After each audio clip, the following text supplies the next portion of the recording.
안녕하세요. 하루 필수 말씀 충전 하필큐티 조정환입니다. 오늘 함께 나눌 하나님 말씀은 느헤미야 10장 1절에서 39절까지 말씀입니다. 우리가 임봉한 자에 대한 목록들을 또 길게 함께 살펴보게 될 텐데요. 이 인봉을 한 사람들이 누구인지에 대해서 우리가 지난 본문과 함께 연결해서 생각을 해봐야겠죠. 우리는 이전 장면에 이제 기도와 이 언약의 갱신이 연결되어져 있다라고 하는 것을 살펴보게 될 겁니다. 그래서 이전에 있었던 과거의 죄의 반복된 모습들 이것을 회개하고 그들이 돌이켜서 다시 반복하지 않고 하나님께로 온전히 헌신하겠다라고 하는 것을 명시적으로 언약으로 남겨놓는 모습을 보게 돼요. 그래서 이 과거의 실수가 지금 현재 반복되지 않기를 바람으로써 이 언약을 체결하는 것을 우리가 보게 됩니다. 이 사람들이 누구인지에 대해서 쭉 이야기하고 있는데 우리가 28절 말씀 가서 보면은 이 사람들이 결국에는 이방 사람들과 절연한 사람들이다라고 하는 것을 보게 될 거예요. 한마디로 이때 당시에 이방 사람들과의 결혼 관계 그리고 이들과의 어떤 동맹 관계가 굉장히 중요한 생존 전략처럼 그렇게 여겨졌었는데 그런 세상적 방식의 생존을 버리고 오직 하나님께서만 유일하신 생존의 답이라고 하는 사실을 고백하면서 이 언약을 갱신하고 있다는 걸 우리가 보게 될 겁니다. 임봉한 자는 하갈의 아들 총독 느헤미야와 시드기야 그리고 이렇게 쭉 인물들의 이름들이 등장을 하고 있습니다. 우리 28절까지 쭉 내려가서 보면요. 그 남은 백성과 제사장들과 레위 사람들과 문지기들과 노래하는 자들과 느디님 사람들과 및 이방 사람과 절교하고 하나님의 율법을 준행하는 모든 자와 그들의 아내와 그들의 자녀들 곧 지식과 총명이 있는 자들은 이렇게 소개되고 있어요. 그래서 지금 일반적인 사람들, 그 사람들을 수식하는 말이 이방 사람과 절교한 사람들이고 율법을 준행하는 모든 자들이 여기에 포함되어져 있다는 걸 볼 수가 있어요. 근데 여기에서 이제 그런 사람들은 모두 다 남자로 표현되게 될 거예요. 근데 여기에 그들의 아내와라고 되어져 있기 때문에 이 유대인 남자들과 그리고 유대인 여자들이 함께 이 언약에 동참하고 있다는 것을 볼 수가 있어요. 그리고 그 자녀들이 지식과 총명이 있는 자들이다 이렇게 소개되고 있는데 우리가 그렇다면 지금 여기에서 아내와 자녀들이 포함되는 것은 이방 여인들과 그 여자들을 통한 자녀들을 추방했다라고 하는 사실과 더불었을 때에 굉장히 이제 상반되는 이야기로 읽혀지죠. 그래서 이 아내들과 이 자녀들은 유대인으로서 이스라엘 포로 귀한 자들로서 이 공동체를 하나님의 법으로 온전히 순종하면서 살아가기를 원하는 자들이 이 언약 갱신에 참여했다라고 그렇게 볼 수 있을 거예요. 그런데 여기에서 우리가 한 가지 놓치지 말고 또 꼭 기억해야 하는 것은 그래서 여기에서 이 민족에 대한 순혈 혈통주의를 강조하느냐 그것이 성경적인 유일한 답이냐라고 했을 때 그렇지 않다는 것을 우리가 꼭 기억해야 해요. 지금 이 당시의 사람들에게는 이게 굉장히 중요했다는 것을 제가 여러 번 강조해 드렸어요. 그래서 이것이 생존과 관련되어져 있는 것이었기 때문에 이 우상숭배자들과 타협하고 그들을 포용하는 것이 굉장히 중요한 생존 전략이어서 이것에 대해서 정죄하고 그렇게 해서는 안 된다. 우리의 민족적인 순혈, 이 정체성을 지켜야 된다라고 그렇게 이야기한 것이지만 여기에서 우리가 포커스를 맞추어야 하는 것은 민족의 순혈, 이 정체성을 지키는 것에 포커스가 아니라 하나님의 율법을 준행하는 것, 그리고 지식과 총명이 있는 자들, 한마디로 말해서 그 말씀에 온전히 헌신하는 자들의 포커스가 되어져 있다는 걸 우리가 놓쳐서는 안 돼요. 왜냐하면 그 다른 예시를 우리가 찾아볼 수 있는 게 룻 같은 사람이죠. 모압 여인이었지만 하나님의 말씀을 순종하려고 했고, 나오미를 따라서 나오미와 하나님이 나의 하나님이 되고, 나오미의 민족이 나의 민족이 되겠다라고 하는 그런 고백을 할 수 있었던 것은 이 율법에 대한 이 존중, 그리고 그 말씀에 순종하기로 결정한 것이 훨씬 더 중요했어요. 그것이 민족의 순혈을 뛰어넘고 결국에는 이 룻을 통하여서 다윗이 태어나는 것을 우리가 살펴본다면 민족적 순혈을 지키기 위한 이런 노력들은 당시의 생존 방식에 대한 거부인 것이지 이것이 절대적인 명시화된 법이 될 수는 없다라고 하는 점을 우리가 한번 생각을 해봤으면 좋겠어요. 어쨌든 이 당시에는 이 생존 전략으로서 이방 사람들 또 우상 숭배자들과 타협하고 그리고 성전을 짓는 일, 성벽을 짓는 일에 끊임없이 방해하는 자들과 연합되었기 때문에 그들에 대한 강력한 추방이 일어났다라고 하는 것을 우리가 살펴봤고, 우리가 이 문제가 13장까지도 이어진다는 것을 살펴보게 될 거예요. 그만큼 이때 당시에는 이 민족적 순혈을 지킨다는 것이 곧바로 이 언약에 충실하게 하나님 앞에 순종하는 것과 연결되어져 있었다라고 하는 점을 우리가 강조해 봐야 할 것 같습니다. 이제 이들은 언약을 맺으면서 단지 언약만 맺는 게 아니라 저주로 맹세를 합니다. 형제 귀족들을 따라서 저주로 맹세하는데, 우리가 하나님의 종 모세를 통하여 주신 하나님의 율법을 따라 우리 주 여호와의 모든 계명과 규례와 율례를 지켜 행하여. 이 말이 이제 중요한 것은 이들에게 있어서 이 언약을 갱신하는 게 이 말씀에 대한 순종을 강력하게 강조하고 있는 거예요. 여기에서 저주로 맹세했다라고 하는 것은 이전의 기도 장면에서 봤듯이 하나님께서 심판하심으로 말미암아 얼마나 끔찍한 결과가 나타났는가를 경험했기 때문에 우리가 그만큼 말씀에 온전히 순종하겠습니다라고 하는 결론으로 이어지게 되는 거죠. 우리의 딸들을 이 땅 백성에게 주지 아니하고 우리의 아들들을 위하여 그들의 딸들을 데려오지 아니하며, 혹시 이 땅의 백성이 안식일에 물품이나 온갖 곡물을 가져다가 팔려고 할지라도 우리가 안식일이나 성일에는 그들에게서 사지 않겠고 일곱째마다 땅을 쉬게 하고 모든 빚을 탕감하리라 하였고. 여기에서 이제 두 가지를 먼저 좀 살펴보면, 우리가 아까도 이야기했던 것처럼 이방 사람들과의 이 결혼 관계를 하지 않겠다라고 하는 것이고, 안식일과 안식년에 대해서 이 규정을 지키겠다라고 하는 것을 볼 수가 있어요. 여기에서 이제 공통점이 뭐냐면 이방 사람들과의 결혼이 그들의 생존 전략이었다라고 하는 점을 우리가 이야기했어요.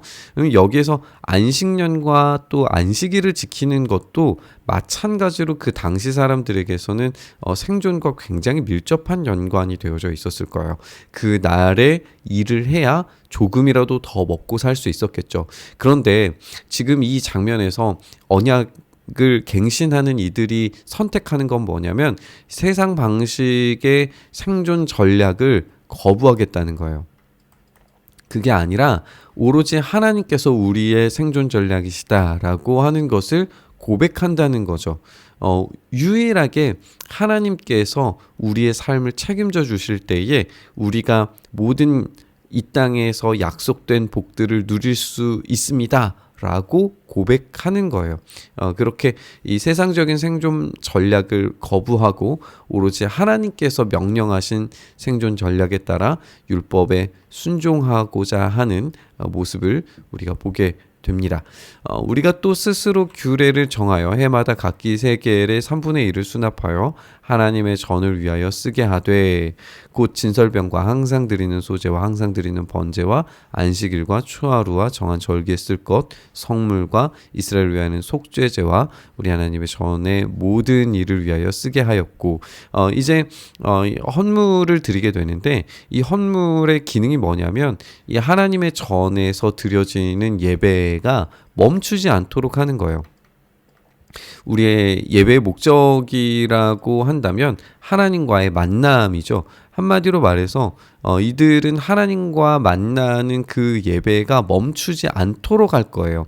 그래서 성전이 계속해서 기능함을 통해서 기도하는 집으로서의 이 기능이 멈추지 않게 되고 결국에 하나님과의 만남이 멈추지 않을 때 그 모든 약속이 하나님으로부터 이루어지고 성취되는 것을 경험하겠다라고 하는 이야기가 될 겁니다. 그리고 이제 우리 제사장들과 레위 사람들과 백성들이 제비를 뽑아 각기 종족대로 해마다 정한 시기에 나무를 우리 하나님의 전에 바쳐서 율법에 기록한 대로 우리 하나님 여호와의 제단에 사르게 하고 해마다 우리 토지 소산의 만물과 각종 과목의 첫 열매를 여호와의 전에 드리기로 하였고 우리 마다들과 가축의 처음 난 것과 소와 양의 처음 난 것을 율법에 기록된 대로 우리 하나님의 전으로 가져다가 우리 하나님 전에서 섬기는 제사장들에게 주겠다라고 이렇게 되어져 있어요. 그래서 이 첫 열매에 대한 것들을 이야기하고 있습니다. 이렇게 나무를 바쳐서 하는 어떤 노동력에 대해서 그리고 소산의 첫 열매에 대해서 하나님께 드리는 것을 우리가 볼 수가 있어요. 그래서 이 첫 열매 또 노동 이런 것들을 다 함께 뭉쳐서 생각을 해보면 모든 것은 다 하나님의 것이에요. 하나님의 것을 하나님께 돌려드리는 겁니다. 그러면 하나님의 것을 하나님께 돌려드렸을 때 나머지의 것들을 하나님께서 풍성하게 제공해 주실 거예요. 이게 이들이 생각하는 또 하나님께서 약속하신 이 복의 이 순환 관계입니다.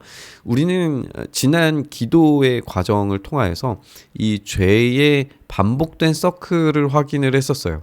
근데 이제는 은혜의 서클을 확인을 하게 되는 거죠. 처음 난 것을 주님께 드릴 때에 하나님께서는 더 풍성하고 놀라운 것들로 제공해 주실 거예요. 이것이 이 노동력을 통해서 이 기도의 집이 계속해서 운영될 수 있도록 만드는 그런 노동력, 또 우리가 아까 살펴봤었던 이 헌물을 통하여서 그런 일들이 벌어질 거예요. 계속 끊임없는 기도의 자리를 만들고, 그리고 첫 열매를 그렇게 온전히 하나님께 드림으로 말미암아 은혜의 반응을 하나님께서 약속하신 은혜로 다시 제공해 주실 거란 말이에요. 이렇게 첫 열매를 주님께 드리고, 그리고 11조도 마찬가지입니다. 처음 익은 미래 가루, 거제물과 각종 과목의 열매와 새 포도주와 기름을 제사장들로 가져다가 우리 하나님의 전 여러 방에 두고 또 우리 산물의 11조를 레위 사람들에게 주리라 하였나니, 이제 11조의 기능이 두 가지를 우리가 생각을 해볼 수 있는데, 아까 본 것처럼 이 첫 열매라고 하는 것 자체가 이 11조와 연계되어져 있는 것이기도 하겠죠. 왜냐하면 가장 좋은 것, 10분의 1, 가장 처음의 것, 가장 좋은 것을 주님께 드리는 것, 이런 의미를 가지고 있어요. 그러니까 나머지 모든 것도 사실은 하나님의 것이지만 이 첫 열매와 좋은 것을 주님께 드림으로 말미암아 나머지 것들을 우리에게 제공해 주실 거예요. 두 번째 11조의 기능은 뭐냐면 이 예배의 지속성이에요. 예배를 지속하기 위해서는 레위인들이 먹고 사는 것이 필요해요. 이들은 일을 하지 않고 성전에서 계속 예배드리는 일을 해야 되기 때문에, 한마디로 말해서 이 만남의, 하나님과의 만남의 일들, 직무를 계속할 수 있도록 돕는 일을 하는 거죠. 그러니까 이게 다 지금 연결되어져 있어요. 하나님과의 만남, 이 기도의 장소가 지속적으로 운영되는 것이 중요하고, 그리고 이들이 은혜로 반응할 때 은혜로 채워주심을 경험하게 되는 것, 이것에 대한 이 언약과 약속인 겁니다. 이것이 바로 이 세상적 방식으로 생존 전략을 짜는 것보다 훨씬 더 탁월하게 하나님께서 책임져 주실 수 있다라고 하는 것을 고백하는 행위인 거죠. 이것을 운영하기 위해서 얼마나 많은 세상적 논리로 봤을 때는 희생이 필요한가를 생각을 해보게 돼요.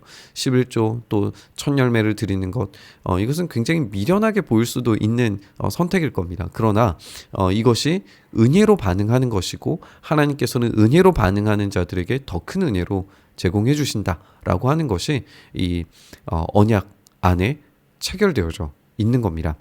레위 사람들이 11조를 받을 때에는 아론의 자손 제사장 한 사람이 함께 있을 것이요, 레위 사람들은 그 11조의 10분의 1을 가져다가 우리 하나님의 전 곳간 여러 방에 두되 곧 이스라엘 자손과 레위 자손이 거제로 드린 곡식과 새 포도주와 기름을 가져다가 성소의 그릇들을 두는 골방 곧 섬기는 제사장들과 문지기들과 노래하는 자들이 있는 골방에 둘 것이라. 그리하여 우리가 우리 하나님의 전을 버려두지 아니하리라. 그래서 이 지속된 예배에 대한 기능이 결코 멈추지 않도록 노력하기 위해서 이 하나님께서 명령하신 11조와 첫 열매 그리고 헌물들 그리고 이곳에서 예배드리는 예배자들이 쉬지 않도록 계속해서 예배드릴 수 있도록 돕는 모든 과정들을 이 언약 체결 안에서 행하고 있다는 것을 우리가 읽을 수가 있습니다.